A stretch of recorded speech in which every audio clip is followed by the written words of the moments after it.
Hey everyone, Triggerman 1976 here. Welcome back to the BLOGCAST. If this is your first time on the channel, please be sure and hit that like button. If you're a returning viewer and have not already subscribed, please be sure and hit that subscribe button. Don't forget to hit that notification bell so you'll be informed whenever new content goes up. On today's episode of the BLOGCAST, we're going to be looking at a recent episode of The Dividing Line where Dr. James White talks about how the loss of the church's grasp on the original language affected the development of tradition. So please hang on and enjoy the rest of the video. And so having the Septuagint allowed for this transition. And, you know, when you start having early translations of the Christian scriptures into other languages, whether it be the Old Latin, Syriac, Bohairic, Sahidic, Coptic, all that kind of stuff. Those are very, very important witnesses to the development of the text of the New Testament. But you have the same thing happening with the Old Testament, not as widely. And what ends up happening, and this has a huge impact on things. Follow the line here. As in the history of the church in the New Testament reveals, a division developed very early on between the church and the synagogue. John tells us that anyone who confessed Jesus was going to be put out of the synagogue. And we see this later in history taking place. And then you have persecution against the Christians by the Jews. Paul, the situation that takes place there, and documented for us in the book of Acts. Then that unfortunately then leads to a division that results in an ignorance on the part of most people who are handling the scriptures of the original languages of the Old Testament. And so Augustine isn't reading the Old Testament in Hebrew. He's not really reading it in Greek either, though he has some functionality in Greek.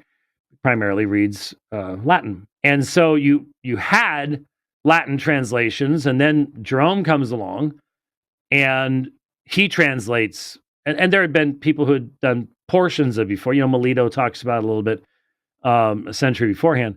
But you eventually have the Latin Vulgate as the standard text for the Old Testament, even superseding the Greek all the way up to the time of the Reformation. And so this is fascinating. And Eastern Orthodoxy. How in the world am I going to do that? Let's see if I can do it. So the early church, I told the story in the King James only controversy 30 years ago. When Jerome translated the book of Jonah, Jerome had moved to Bethlehem.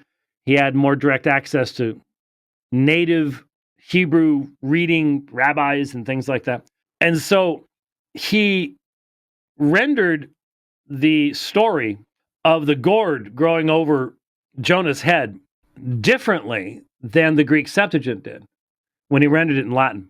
Because living in Bethlehem, he was able to go to the Jewish rabbis and go, what's this referring to? And they're like, well, that's such and such a plant. That's one of the toughest areas is flora and fauna. If you don't live in the area, then what's this talking about? What kind of a plant is this? What kind of an animal is this? You know, and in some places we really struggle to know. We've gotten better over the years because we've found all these other languages that have maybe cognate terms and stuff like that, so we can shed some light on it that way. But he goes and he asks the rabbis, and they say, "Oh, this is such and such a plant." And so that's how he renders it into Latin, which is different than the Greek Septuagint. So the first time that was read in public in Carthage, there was a riot in the streets. People rioted because the story had been changed from what they were accustomed to. And the irony, of course, is that the Greek Septuagint, the Latin Vulgate, becomes the standard text over time and has to be displaced by the original languages. And it eventually is. I mean, Rome defended the Latin for a long time, but eventually gave in on that too. So here's where the connection is. The Hebrew term ahav is used many times in the Old Testament. And words have what's called a semantic domain. Some words have a very narrow semantic domain. They are very technical words. They refer to only one thing. Some words have a very large semantic domain. They can be used to refer to all sorts of stuff. And the term ahav can be understood in the Hebrew language to refer to worship and service. So you shall not serve other gods. You shall not worship other gods. The one Hebrew term ahav can be used for both and is translated by different terms in the Greek Septuagint. Part of that being the Septuagint is not a single translation. Again, it's you had one group over here and they did a translation, and 30 years later these guys do a different translation of different books, and there's no communication between them, and so you can't say there is a specific choice on the part of the Septuagint translators, because we don't know who they were, and they didn't live at the same time, and they weren't in the same place, and they didn't have each other's fax numbers and things like that. So John of Damascus, John Damascene, you'll see his name in both places. Saint John of Damascus in Roman Catholic and Orthodox parlance is a famous bishop, theologian, who lives after his city and land has been taken over by the Muslims. It's a whole new world. And he wrote in defense of the veneration of icons.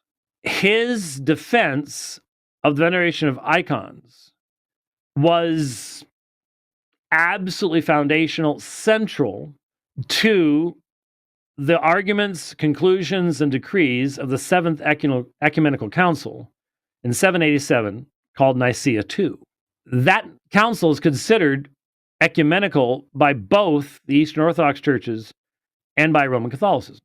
That council anathematized anyone who would either positively say that icons and images are not to be venerated, not to be kissed, or would teach anyone else the same thing. So the council said, you have to do this.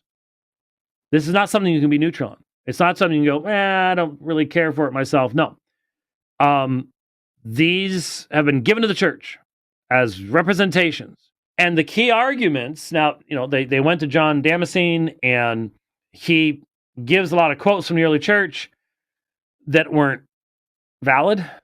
I'm not saying he made them up, but you have to understand that very early on, there was a lot of forgery going on. If you want to get a book published, you put somebody else's name on your book. So Ignatius of Antioch was a big name, and so we have the genuine epistles of Ignatius, written at the beginning of the 2nd century, and then you have a whole bunch of pseudo-Ignatian epistles. You remember when Leighton Flowers got caught up in our debate in 2015, 2016 on Romans 9, and he quotes from Clement, and he identified it as being Clement of Rome, hence late 1st century, early 2nd century, when he was actually talking about 2nd Clement, which came long after that. Judicial hardening. Professor Flowers, you said that Clement, you quoted from Clement of Rome, yes? Yes, sir. And you said we have a lot of his writings. Yes. Did you list them? List them all? Isn't the fact that we have one epistle of Clement to the Corinthians and the rest are pseudo-Clementines, Thus, right? although we... Which came long after that. Completely different author. So you have, but the point is they use Clement's name to get the clicks. If you want to use modern terminology, if you want to get the book copied and make some money off of it, then you use names of famous people. So Melito of Sardis, famous person, and there's pseudo Melito. And those modern designations have only come after the Renaissance and the Reformation, where we've come to learn to recognize anachronism. This was one of the big problems. That's why forgeries were so important in the development of the papacy. The Pseudo-Isidorian decretals, vital to the development of the papacy. Majority of the citations they give of early church writings are fraudulent. No one today defends them. And it's not that people were stupid, it's that people didn't have the perspective to be able to recognize anachronism when it was present in a text. That was something that didn't develop with the Reformation. Lorenzo Valla, really, in the West, was one of the first people to really start developing that idea, and it caught on pretty quickly as it needed to. So the point is, John of Damascus is using lots of forged citations And his primary biblical argumentation, remember, this becomes, without this, you don't have Second Nicaea. Without this, you do not have iconography. You have iconoclasm, not iconophilia. You don't have the practice of Eastern Orthodoxy today without John of Damascus's defense of the veneration of icons.